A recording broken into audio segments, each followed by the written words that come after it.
your action plan, understanding the difference between temper tantrums and meltdowns. Both tantrums and meltdowns can be frightening, confusing and frustrating to deal with, and it is very important for parents, teachers and carers to understand the differences between the two.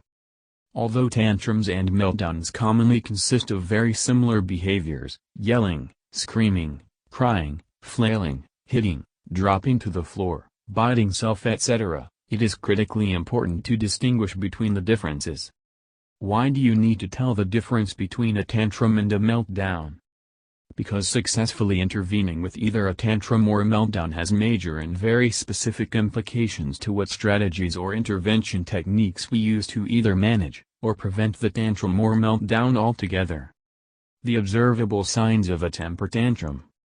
With tantrums your child usually has some control over the behavior. Chooses to engage in the behavior. Usually occurs specific to wanting something or escaping something they don't want. Can end quickly when they get what they want. May have the ability to talk and negotiate. Looks for reactions from others when being disruptive. If aggression is displayed they will often seek out others to hit and kick, or get up and seek out property to disrupt. Your child can focus on others around them, often looking at them, yelling at them, and drawing others' attention towards themselves. In most cases the behavior your child is displaying is a means to an end. They want something or want to avoid something, and your child acts out to get a specific reaction from others around them. Although tantrums can lead to your child becoming overwhelmed and can end in meltdown, tantrums start under the control of your child. In nonverbal children, tantrums often occur when they lack other ways of communicating and getting their needs met. During a tantrum, your child will often calm down immediately when they get what he or she wants, or feels that they need. The basic starter procedures to intervening during a temper tantrum. How you interpret the behavior, tantrum or meltdown, will affect the way you intervene and what strategies you will use. If the behavior appears to be a tantrum you would initially want to 1. Identify what it functions the behavior your child is displaying serves, getting something they want or trying to escape something they don't want. You need to identify what it is your child is trying to gain from the tantrum. 2. Always make an effort to focus on teaching your child more appropriate ways of getting their needs met, requesting, saying stop, etc. You want to be able to provide your child with a more appropriate way of communicating the same thing that the tantrum does. This can be achieved by practice and role play to teach the desired, more appropriate, response. 3. During the early stages of getting upset, intervening quickly and coach your child to use their replacement behavior, desired response that was practiced. 4. Avoid giving in to the tantrum, to gain something or avoid something, prompting the desired response instead. If your child is throwing a tantrum to end a task they don't like, then say to your child if you want us to stop, then say, stop. As soon as the desired response is given immediately back off. You want to make sure that the tantrum behavior does not work, and that the desired response works immediately. 5.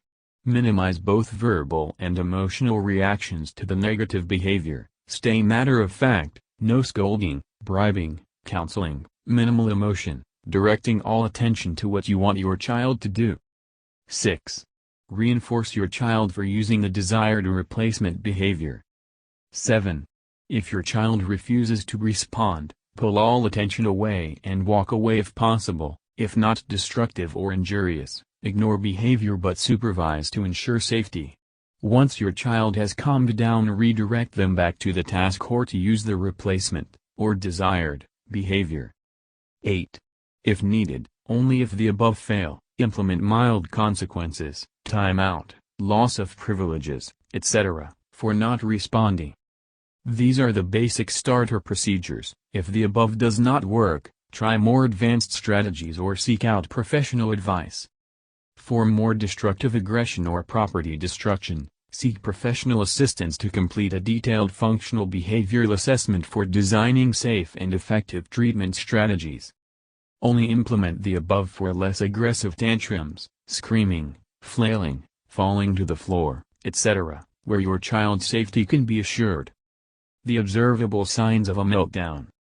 Meltdowns usually occur when your child's brain is overwhelmed and overloaded with stress chemicals and has reached the panic, fight or flight, stress response. The stress your child is experiencing builds up to the point that the brain overwhelms and loses the ability to cope. With meltdowns, your child usually appears to be in complete panic mode and does not appear to have control over their behavior. Often cannot talk or problem solve, loses the ability to negotiate or reason. Often cannot follow directions or argue, and are too overwhelmed to engage with others. Feels unsafe and appears to be reacting out of deep fear. It may be difficult to identify the cause of the emotion, or obvious want or demand. Often occurs from sensory overload, too much cognitive stress, or ongoing social demands that tax and drain the brain.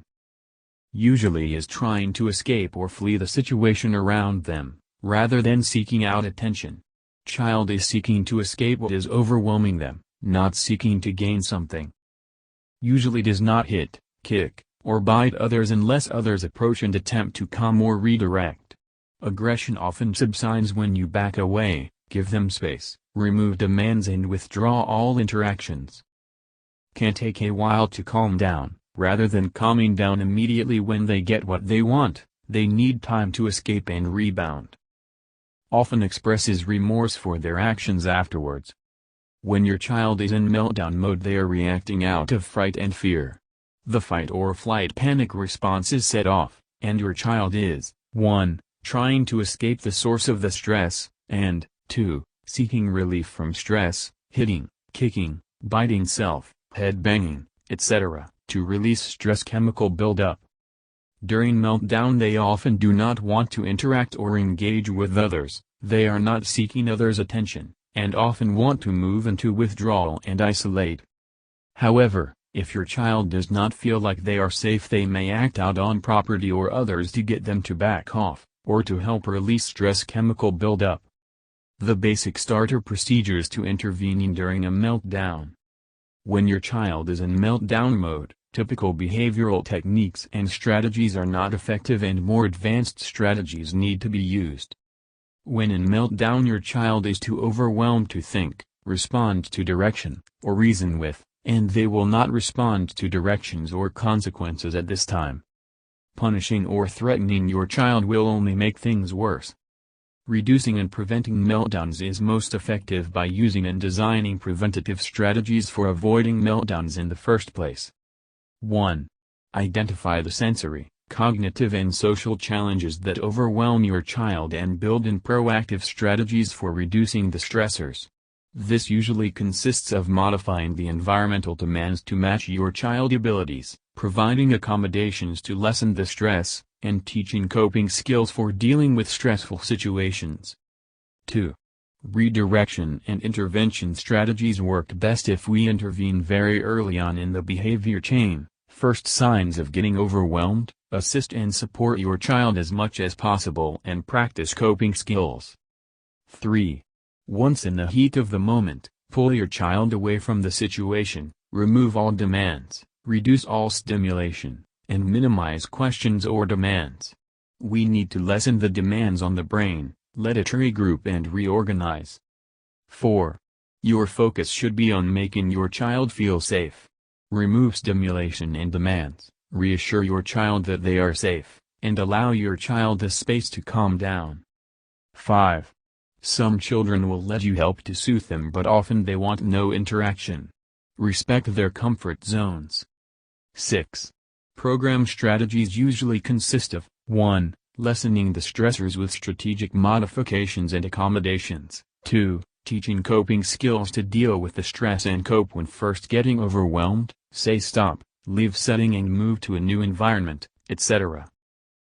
If you are a parent struggling with rage and meltdowns and you want to be able to successfully manage and even prevent meltdowns from occurring altogether, or if you are a teacher or carer who simply wants to be able to easily and accurately spot the signs and symptoms of Asperger syndrome in young children, instantly download our highly successful ebook program, which is a quick and easy read that has been specifically designed for parents, teachers and carers from AspergerMeltdowns.com.